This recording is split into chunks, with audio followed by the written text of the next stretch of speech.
কেমন আছো বন্ধুরা? আশা করি সবাই ভালো আছো, আমিও ভালো আছি। চলো আজকে কি রান্না করবো বলো তো। এই যে পেঁপের ডালনা করব, চলো দেখতে থাকো কিভাবে রান্নাটা করি। ঠিক আছে, চলো রান্নায় ফিরে যাই। গ্যাস জ্বালিয়ে দিয়েছি, এবার আমি সর্ষের তেলে করব। তেল দিয়ে দিচ্ছি, একটু তেল বেশি দিলে না খেতে টেস্ট হবে। তো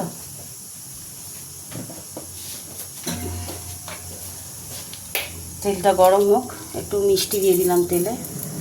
তেলটা একটু গরম হতে থাক। তেল গরম হয়ে গেছে, দুটো শুকনো লঙ্কা তেজপাতা দিয়ে দিলাম।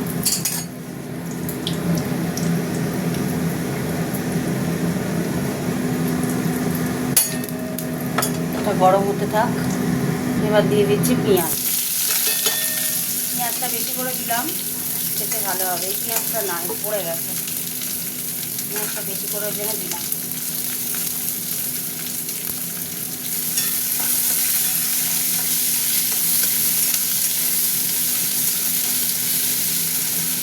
পেঁয়াজটা একটু ভাজা ভাজা হয়ে আসুক, তারপরে আমি সবজিটা দেবো। এই যে পেঁপেগুলো দিয়ে দিলাম, পেঁপে আলুটা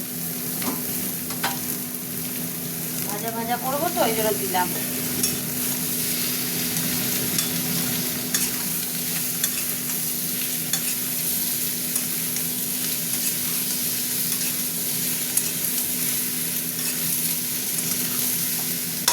ভাজা ভাজা হতে থাক, একটু কমিয়ে দিলাম। এবার আমি টমেটোটা সিদ্ধ করা ছিল, টমেটোটা দিয়ে দিলাম। দাঁড়া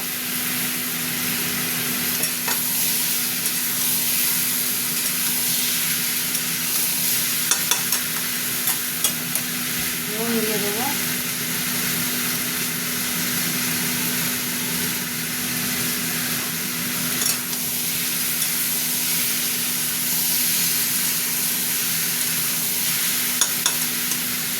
এবার একসাথে মশলাটাও দিয়ে দেবো, মশলাটা কষা হবে তো, মশলাটাও দিয়ে দেবো।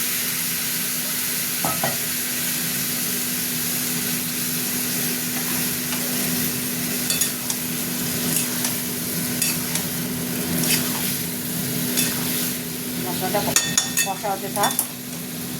দেখো বন্ধুরা, তলায় লেগে যাচ্ছে, কষা হয়ে গেছে, দেখতে পাচ্ছ। এবার জল দেবো।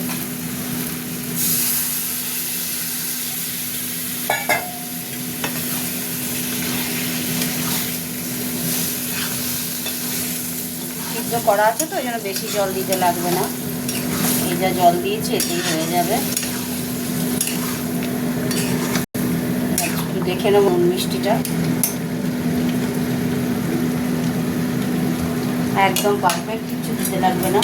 না গো, দিতে লাগবে, একটুখানি নুন দিতে লাগবে, আমি হাতে করে দিচ্ছি। এই যে একটুখানি নুন দিয়ে দিলাম এতে করে, আর একটু জল দিই। হতে থাক। 4টে কাঁচা লঙ্কা দিয়ে দিলাম, হতে থাক। কমপ্লিট হয়ে গেছে আমার রান্না।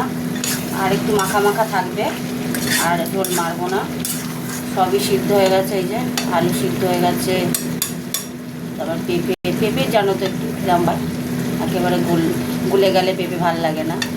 এই যে পেঁপেও সিদ্ধ হয়ে গেছে। ঠিক আছে, রান্না কমপ্লিট। চাপা দিয়ে দিই, পেঁপের ডালনা হয়ে গেল। গ্যাস অফ করে দিলাম। চলো তোমাদের সাথে একটু কথা বলে নিই। তাহলে দেখলে তো পেঁপের ডালনা বানালাম। কমেন্ট করো কিন্তু ভুলো না, কমেন্ট করেই বলো কেমন হয়েছে। তাহলে টাটা সবাইকে, গুড নাইট, টাটা।